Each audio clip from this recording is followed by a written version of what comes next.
जय जय श्री राधे साथियों, आप सभी भक्तों के चरणों में कोटि कोटि प्रणाम। आज दास का ये पहला वीडियो है संतों का। और आपको बता दें कि जो ब्रज यात्रा नाम का चैनल था जिस पर दास आपको संतों का दर्शन करवाता था हमारी श्री लाडली जी की कृपा से ही, लेकिन किसी कारणवश वह चैनल खत्म हो गया है। वह चैनल आपको कभी दिखाई नहीं देगा। और दास इस शरीर का नाम जो है वो ब्रजेश कुमार गौड़ है। और मेरा संपर्क नंबर भी आप देख रहे हैं स्क्रीन पर, ये मेरा संपर्क नंबर है। आज के बाद आपको इसी चैनल पर, जो हमने इस चैनल का नाम बनाया है ब्रज आधार श्री राधा, हम आपको इसी चैनल के माध्यम से ब्रज में छुपे हुए दिव्य संतों की सेवा और उनका दर्शन और उनका सत्संग आपको सुनवाया करेंगे। आपने यद्यपि इस दास को बहुत प्रेम दिया है, मैं आपका सदैव ऋणी रहूँगा, क्योंकि आपका जो स्नेह रूपी आशीर्वाद मुझे सदैव मिलता है, मैं उसे कृतार्थ महसूस करता हूँ अपने आप को। तो पुनः कामना करता हूँ कि आप मुझे सदैव ऐसा ही प्रेम प्रदान करेंगे जो प्रेम आप मुझे पिछले काफ़ी समय से प्रदान करते आए हैं। तो इस चैनल के माध्यम से मैं आपको संतों का आज से लगातार दर्शन करवाऊँगा। इसे आप अवश्य सब्सक्राइब करें। और जो भक्त प्रवृत्ति के जीव हैं जिनका चित्त भगवान के चरणों में लगता है, आप उन भक्तों को इन वीडियो को अवश्य भेजा करें। आज मैं आपको एक बड़े सुंदर दर्शन कराने वाला हूँ महाराज जी के, जो यहाँ रहकर गायों की भी सेवा करते हैं। ये महाराज जी के गाय हैं यहाँ पर, और महाराज जी जिस अवस्था में यहाँ रहते हैं वो अवस्था आपको दिखाता हूँ, और जो सेवा हमसे बनती है वो सेवा मैं आपको करवाता हूँ। आइए महाराज जी, ये रहे महाराज दंडोत। महाराज जी वो मैं पन्नी लेके आता हूँ, एक सेकेंड। आइए, महाराज जी सेवा करते हैं यहाँ गायों की। पूरा जंगल का एरिया है, इस एरिया की ये लास्ट कुटिया है यहाँ पे। आइए, महाराज जी गायों की सेवा में लगे हुए हैं अभी। आओ वाह, राधे श्याम। महाराज जी गर्मी भी काफ़ी है। आइए, आओ माँ, आ जाओ। आइए,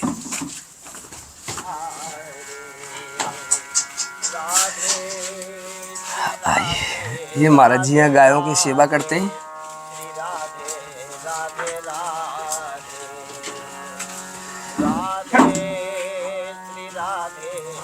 ये महाराज जी की कोठी, अच्छा ताला लगा हुआ है महाराज जी कोठी यहाँ पे।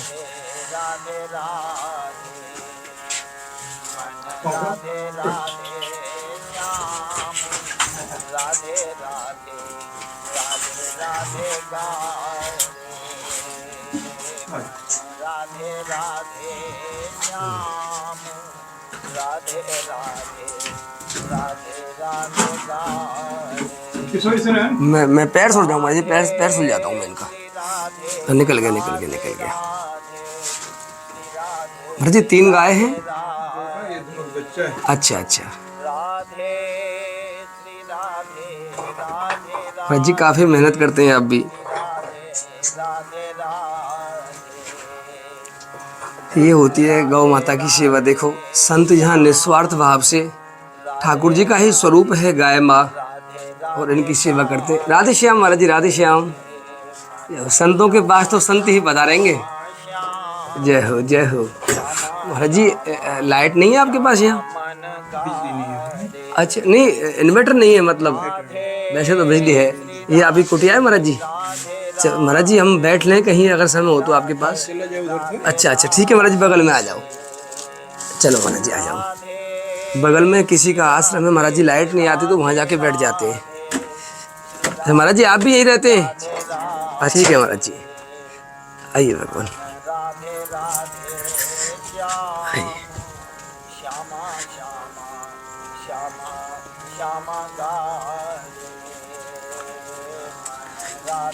अच्छा महाराज जी किसी और का आश्रम है ये, यहाँ आप बैठ जाते हैं। वाह ठीक है महाराज जी, गर्मी में तो करना पड़ेगा ये। अच्छा। हाँ महाराज जी यहाँ पंखा चल रहा है। महाराज जी विराजे आप। महाराज जी हाँ लगा दो महाराज जी इसे।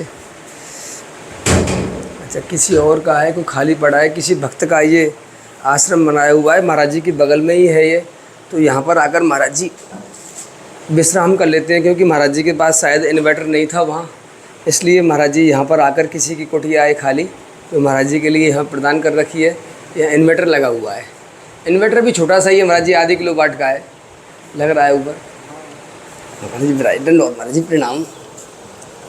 जय हो महाराज जी, कोटि कोटि प्रणाम आपके ही चरणों में। जय हो महाराज जी। कुछ सामग्री आपके लिए लाया था मैं, मुझे ज़्यादा तो नहीं पता था कि आपको क्या चाहिए जी। ये आटा है, पूरा ओरिजिनल आटा महाराज जी, रसोई राजा का आटा है ये। और महाराज जी इसमें कुछ वैसी सामग्री हैं, इसमें महाराज जी आपका तेल, चाय की पत्ती, साबुन, नमक, चीनी, जीरा, हल्दी, दाल, चावल, महाराज जी बहुत सारी सामग्री जो मेरे माइंड में थी वो मैं इसमें ले आया। महाराज जी यद्यपि आपके पास हम पहले भी आए थे एक बार, और उस समय आपका सत्संग लिया था हमने महाराज जी। और आज महाराज जी वो ठाकुर जी कृपा से वो पहले वाला जो चैनल था हमारा, वो महाराज जी नष्ट हो गया किसी भी कारणवश। और किसी का कोई दोष नहीं है, ये समय का ही महाराज जी खेल है पूरा कि वो चैनल नष्ट हो गया। आज से महाराज जी हमने ये चैनल नया बनाया अपना, केवल संत सेवा के उद्देश्य महाराज जी, ब्रज आधार श्री राधा, ये हमने बनाया महाराज जी। तो हम संतों की सेवा के निमित्त ही ये कार्य करते हैं, और हमारे सनातन का प्रचार हो। और कुछ ऐसे भक्त हैं इस धरती पे महाराज जी के जो इस धराधाम पर यहाँ नहीं आ पाते, इस ब्रज में नहीं आ पाते, वो बहुत बहुत दूरी पे हैं। तो हमारे ब्रज के संतों का दर्शन करके उनके हृदय को वहाँ आनंद मिलता है। और उनके अंदर बहुत सारे प्रश्न भी होते हैं महाराज जी, गृहस्थ में रहते हुए नाना प्रकार के, कि हम लोग अपने बच्चों का पालन करते हुए कैसे भगवत प्राप्ति करें, क्योंकि सभी लोग तो संत नहीं बन पाएंगे। आप जिन परिस्थितियों से गुजर रहे हैं, मैं अभी देख के आया हूँ महाराज जी। मैं लगभग पौने घंटे से वहाँ आपका इंतज़ार कर रहा था बैठ के, हम कुर्सी पे बैठे हुए थे दोनों भाई। महाराज जी इतनी तेज़ गर्मी थी कि मैं अंदर से मेरी बनियान भीगी पड़ी है पूरी। और जिस अवस्था में आप वहाँ सेवा करते हैं वो पूरा कच्चा है फर्श, वहाँ लाइट भी नहीं है, और आप बड़े प्रेम के साथ आप वहाँ अन्य क्षेत्र पर भी पधारते हैं कभी कभी। तो मैंने देखा है कि आपकी जो गंभीरता है, आपकी स्थिरता है, आपका सरल चित्त है, ये सब इतनी असुविधाओं के बीच में कैसे संभव है। सभी लोग तो ऐसे तपस्या नहीं कर पाएंगे आपकी तरह। हम लोग गृहस्थ में रहकर महाराज जी कैसे भगवत प्राप्ति की ओर अग्रसर हो सके महाराज जी, कोई ऐसा सूक्ष्म उपाय आप बताएं महाराज जी। देखिए, हम तो कबीर मत के अनुयायी हैं और मेरा उपासना निराकार है। और उसमें कबीर साहिब की तो ऐसे ऐसे शब्द हैं, साखियाँ हैं, उन्हें कहते हैं आधी साखी सिर खरी जो निर्वारी जाए, क्या पंडित की पोथियाँ रात दिवस मिल जाए। कबीर साहब का एक आधी साखी अगर अपने में चरित्र में लोग मानव उतार ले तो उसने से ही कल्याण हो जाता है। कहते हैं आधी साखी सिर खरी जो निर्वारी जाए, क्या पंडित की पोथियाँ रात दिवस मिल गाए। रात दिन गाने से नहीं, उनकी आधी साखी को अपने जीवन में सिर्फ उतार ले तो मानव का उतने में ही कल्याण है। जैसे उनकी आधी साखी है, सच बराबर तप नहीं, झूठ बराबर पाप, बस इतना पूरा साखी है। सांच बराबर तप नहीं, झूठ बराबर पाप, जाके हृदय सांच है ताके हृदय हार। ये पूरी साखी है, लेकिन उसकी आधी साखी है, सांच बराबर तप नहीं, झूठ बराबर पाप। बस इतना ही आधी साखी ही अपने जीवन में मानव उतार ले तो उसी में उसका जीवन का कल्याण हो जाएगा, और वो अपने आप को प्राप्त, जो चाहेंगे वो प्राप्त करते हैं। कहते हैं कि सच के बराबर को दूसरा कोई तपस्या ही नहीं, और झूठ बराबर पाप। तो सिर्फ ये सत्य को ही धारण कर ले मानव तो उनका जो है उतने में कल्याण हो जाएगा। और ये सत्य के बारे में ही सब बताएंगे, सत्य क्या है। उसको भगवान भी सत्य के बारे में कहे ना कि सत्य जो है, सत्य का जो है कभी अभाव नहीं होता है, सत्य हमारा हमेशा रहता है। तो सत्य जो है, सत्य के बारे में, तो उस सत्य से मनुष्य को, सत्य को अगर धारण कर ले तो उससे मनुष्य को जीवन कल्याण। एक साखी और है बीजक में, पूरे कबीर साहब की एक आधी साखी है, उसका उस आधी साखी ही है, उसमें रचे हैं। कहते हैं नित्य खरसान लोभ गुण छूटे, नित्य की गोष्ठी माया मोह छूटे। तो नित्य खरसान, जैसे लोहे में घर्षण नित्य होती है, नित्य होने के बाद क्या होता है, उसमें जंग नहीं लेते हैं। जैसे घर में रसोई बनाने के लिए पलटा होता है लोहे की, उस पलटे को रोज़ साफ करते हैं तो चमकता रहता है, और उसी सब्बल घर में पड़ा रहता है तो जंग पड़ा रहता है। उसी प्रकार नित्य खरसान लोह गुण छूटे, नित्य उसमें घर्षण होने से लोहा में जंग नहीं करते हैं, उसी प्रकार नित्य सत्संग होने से मनुष्य का जो है मंजन होता है, उसमें जो है उसको माया मोह टूट जाता है। इसलिए सत्संग माना गया कि सत्संग से ही मनुष्य को जो है ना रास्ता मिलता है जीवन का। तुलसी बाबा भी बोले कि सत्संग का बड़ी महिमाएं गाए हैं उसने कि बिनु सत्संग विवेक न होई, राम कृपा बिनु सुलभ। तो बिना सत्संग से मनुष्य अपने रास्ता नहीं पा सकते, इसलिए सत्संग करना चाहिए। साधु संतों की सत्संगों से मनुष्य को कल्याण हो सका, उससे रास्ता मिलता है। मैं एक बीजक, कबीर साहिब की बीजक का एक शब्द है, उसका मैं व्याख्या करता हूँ। कहते हैं फिरहु का फूले फूले, जो 10 मास ऊर्ध्वमुख होते, 100 दिन कायक भूले। मेरे पीछे लेहु लेहु का भूत रस का सिन्हा, देहरी वर्लो नारी संग है, आगे संग सुहेला। मृतक ठान लो संग कटोला, फिर पुनि हंस अकेला। जारे देहि भस्म हो जाई, गारे माटी खाई। कांचे कुंभ उदक जो भरिया, तन की है बराई। नाम नरम सी मोह के माते, परहु काल बस कुआ। कहीं कबीर नर आप बंधाओ, जो ललनी भरम सुआ। सदगुरु कबीर साहब कहते हैं फिरहु का फूले फूले, कहते ए मानव तुम अहंकार और अभिमान में क्यों फूले फूले, घमंड में फूले फूले भी फिर रहे हो।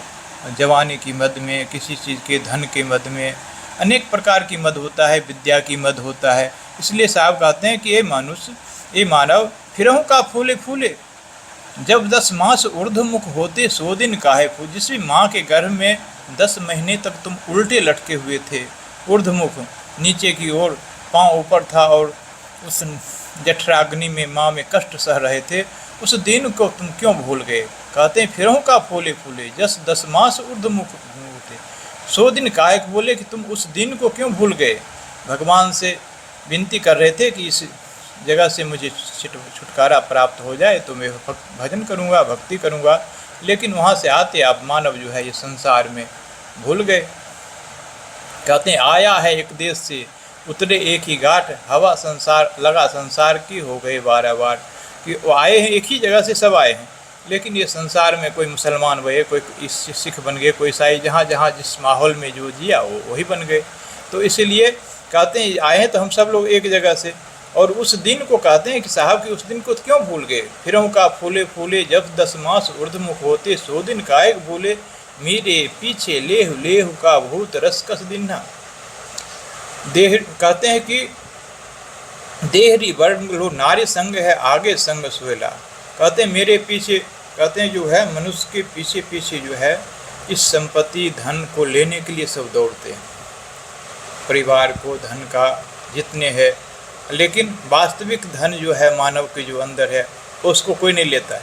लेकिन ये जो क्षणभंगुर नष्ट होने वाले उस धन के पीछे पड़ते हैं। इसलिए कहते हैं फिरहु का फूले फूले, जब 10 मास ऊर्ध्वमुख होते, 100 दिन का। मेरे पीछे लेहु लेहु का भूत रस कस दिन्हा। देहरी वर्लो नारी संग है, आगे संग सुहेला। कहते हैं कि मनुष्य की घर की जो है मकान के आगे तक ही जब शरीर पूरा हो जाता है, इस शरीर की लाश को लेकर जब चलते हैं तो उस घर की देहरी गेट तक ही उसकी नारियां रहती है, पत्नी। उसके बाद आगे समाज के लोग उसको ले संग, आगे संग सुहेला, समाज के लोग ले जाते हैं उसके श्मशान में। देहरी वर्लो नारी संग है, आगे संग सुहेला। मृतक ठान लो संग खटोला, फिर पुनि हंस अकेला। और मृतक स्थान जहाँ उसको लाश को जलाया जाता है, चिता को, उस स्थान तक खटोला जाता है, उसका चाँच जो उसको लेके जाते हैं। उसके बाद हंस के साथ, ये आत्मा के साथ कोई जाने वाले हैं, फिर अकेला आ जाते हैं। फिर पुनि हंस अकेला। जारे देहि भस्म हो जाई, गारे माटी खाई। जला देते हैं तो राख हो जाता है जल के, और मुसलमान भाई मिट्टी में गाड़ देते हैं तो जल के उस मिट्टी में मिल जाते हैं। जारे देहि भस्म हो जाई, गारे माटी खाई। कांचे कुंभ उदक जो भरिया, तन की यही बराई। कहते हैं कांचे मिट्टी की जो बर्तन होता है, जो पकाया नहीं गया है, उस प्रकार ये शरीर का बराई है। कांचे कुंभ उदक जो भरिया, तन की यही बराई। कि कच्चे बर्तन को पानी पड़ जाए, उसमें गल जाए, ठोकर लग जाए, फूट जाए, तो इस शरीर क्षणभंगुर है, ना जाने कब भी नष्ट हो जाए। उस कांचे मिट्टी की तुलना या उसका प्रमाण दिया कि कांचे मिट्टी की बर्तन जो है, कांचे कुंभ उदक जो भरिया, तन की, इस तन की यही बड़ाई है कि कच्चे मिट्टी की बर्तन की तरह। कहते कांचे कुमुदक तन की है बुराई, राम नरम सी मोह के माते परों काल बस हुआ। फिर भी मनुष्य अपने मोह में पड़े हैं और राम नरम सी मोह के माते, और ये समय काल जो है ये बीतता जा रहा है और अपने अपने मार्ग पर लोग मनुष्य आ नहीं पाता है। कहते हैं जो ललनी भन सुगा, कहते हैं सूगा को फंसाने वाले जो आते हैं शिकारी क्या कहते हैं, एक लाल मिर्च लगा के और ललनी लटका देते हैं, और सूगा क्या करता है, उसको जब खाने के लिए जाते हैं बैठते हैं तो ललनी घूम जाता है और सूगा उलट जाते हैं, और सूगा अपने पाँव से उसको पकड़े हुए है, करता है कोई मुझे पकड़ लिया है। और शिकारी आता है और अपने से खुद पकड़े हैं उस ललनी को, और सोचता है मुझे पकड़ लिया, और ललनी को खुद अपने चंगुल से पकड़े हैं। शिकारी आता है उसे पकड़ के ले जाता है। तो जैसे सूगा अपने उसको पकड़ लेते हैं, इसी प्रकार हम लोग भी इसको अपने स्वतः पकड़े हुए हैं। अब इस संसार में माया में सब जो है स्वतः में अपने खुद ही उसमें फंसे हुए हैं और कहते हैं कि हमको पकड़ लिया कोई, हमें फुर्सत नहीं है, ये नहीं है, तो ये सब पकड़ना हो गए जिस तरह सूगा फंसे। इसलिए मैं मानव जो है मनुष्य शरीर है स्वतंत्र है, और अन्य जो है एक कबीर साहब की एक साकी है, जहिया जन्म मुक्ता हता तहिया हतान कोई, छठी तुम्हारी हो जगह तुम कहाँ चला भी। कि जब जब मनुष्य को मानव को मनुष्य शरीर मिलता है तब तब अन्य तीन खानी जो है पशु पक्षी कीट पतंग, इन जो है ये सब बंधन में है, और ये मनुष्य स्वतंत्र है, इससे बंधन से मुक्त है। जब जब कहते हैं जहिया जन्म मुक्ता हता तहिया हतान कोई, कि जब जब मनुष्य को मनुष्य शरीर मिला है तब तक मनुष्य ये स्वतंत्र है, वो जो है किसी से बंधन में नहीं है, अपने आप स्वतंत्र है। लेकिन छठी तुम्हारी हो जगह तो कहाँ चला भी कोई। छठी कहते हैं, छठी जो मन अहंकार जो है उसमें जो है लोग भूल जाते हैं और अपने आप को और समझ नहीं पाते हैं। लेकिन मनुष्य मानव शरीर ऐसा है कि मानव शरीर पा करके अपने को मनुष्य कल्याण कर सकता है। जैसे साधन धाम मोक्ष कर द्वारा, ये शरीर से जो है शरीर पा करके मानव शरीर से ही मुक्त, और किसी अन्य खानियों में लोग जाते हैं तो उसमें मुक्त नहीं हो पा सकते, क्योंकि उसमें ज्ञान ही नहीं है, और इसमें ज्ञान है कि अपने कैसे मुक्त हो सकते हैं। इसलिए मानव शरीर मनुष्य को जो है इस मानव शरीर पा करके ही मनुष्य अपने जीवन को कल्याण कर सकता है। मैं इसी वाणियों के साथ अपने वाणियों में विराम देता हूँ। एक प्रश्न हो, हाँ, आपने जैसे मुझे बताया, अभी आप आरंभ अवस्था में बता रहे थे कि आप कबीर पंथी हैं, कबीर दास जी को आप अपना इष्ट मानते हैं, गुरु मानते हैं। लेकिन मैंने आपके श्रीमुख से सुना अभी कि आपने रामायण की कई चौपाइयों को बोला, अन्य ग्रंथों से भी आपने बोला। तो कबीरदास जी तो महाराज जी इनका खंडन करते थे, पोथी पढ़ जगमुआ पंडित भया न कोय, ढाई अक्षर प्रेम का पढ़े सो पंडित होई, कंकर पत्थर जोड़ के मस्जिद लई बनाए, तापर मुल्ला जा चढ़े क्या बहरा हुआ खुदाए। फिर एक और बोला है उन्होंने, हिंदुओं के लिए भी बोला है महाराज जी, पत्थर पूजे हरि मिले तो मैं पूजूं पहाड़, ये आते तो चाकी बली जाए पीस खाए संसार। यानी कि उन्होंने एक मूर्ति पूजा और ज़्यादा वेद अध्ययन आदि के लिए निषेध किया है। आपने कहा जैसे कि केवल सत्य ही बोल दो, अपने जीवन के आचरण में आप केवल सत्य का ही अनुपालन कर लो और असत्य से दूरी बना लो, हो सकता है कि आपका काम हो जाए। लेकिन आपने मानव जीवन का बहुत सुंदर वृत्तांत बताया कि इसकी क्या क्या स्थितियां होती हैं, किन परिस्थितियों से गुजर के आता है, कैसी कैसी यातनाओं को सहन करने के बाद प्रार्थना करता है ठाकुर जी से कि मैं बाहर जाऊंगा, और फिर वो बाहर आकर हवा लगी घाट की फूले समाए, इस तरह से कह रहे थे कि बाहर आने के बाद उसे हवा लगने के बाद वह नाना प्रकार के स्वरूपों को धारण कर लेता है, मुसलमान सिख हिंदू ईसाई आदि के रूप में। लेकिन आपने इतना अध्ययन किया, कबीरदास जी ने तो इनके लिए मना किया, क्योंकि आपके अंदर तो बहुत ज्ञान छुपा पड़ा है। तो ये कैसे संभव महाराज जी? देखिए, कबीर साहब की जो वाणियाँ हैं ना, और उसके समतुल्य जो जैसे रामायण है, गीता है, तो उसके समतुल्य जो इससे मिलती जुलती बातें हैं ना, तो उसमें मिलाया जाता है सब जगह से।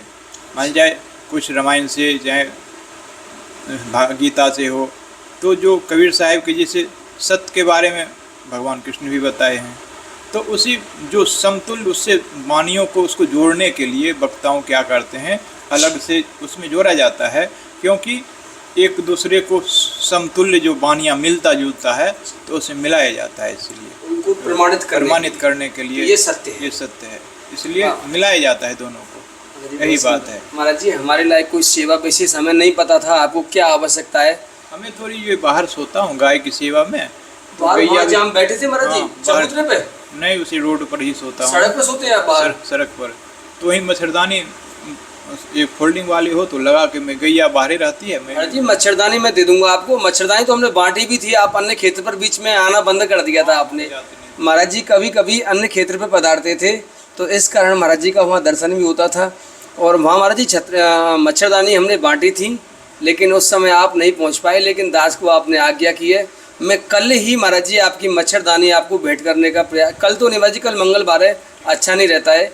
मैं महाराज जी परसों बुधवार को आपकी मच्छरदानी महाराज जी ऐसी दे दूंगा, फोल्ड होने वाली। हाँ, फोल्डिंग को खोल दो फिर। और चैन वाली, उसे आप बिना बिस्तर के बिना खाट के भी जमीन में बिछा सकते हैं। हाँ, उसमें चींटी भी नहीं घुसेगी। हाँ, तो वही बाहर में गैया बाहर ही रहती है, मैं भी बाहर ही, उसी कारण बाहर सोता हूँ। श्री जी कृपा से हमने बांटी थी महाराज जी वहाँ, और महाराज जी अन्य क्षेत्र वहाँ से अब दूसरी जगह स्थापित हो गया। कल जहाँ बता रहे थे आप? हाँ, मैं गए थे कल, तो वहाँ नहीं देखे ना, तो पुआल बाबा का उधर चल रहा है, तो मैं टहल के पता लगाते हुए पहुँचे। तो कोई भी संत आपको महाराज जी ऐसे दिखाई देते हैं पूरे ब्रज के अंदर कि जिनको प्रसादी की आवश्यकता है, आप वहाँ उनको आदेश कर दिया करें और वहाँ पहुँचा दिया करें। हमारे जीवन का एक ही उद्देश्य है कि हमारे बरसाना के अंदर कोई भी संत और भक्त भूखा ना सोए।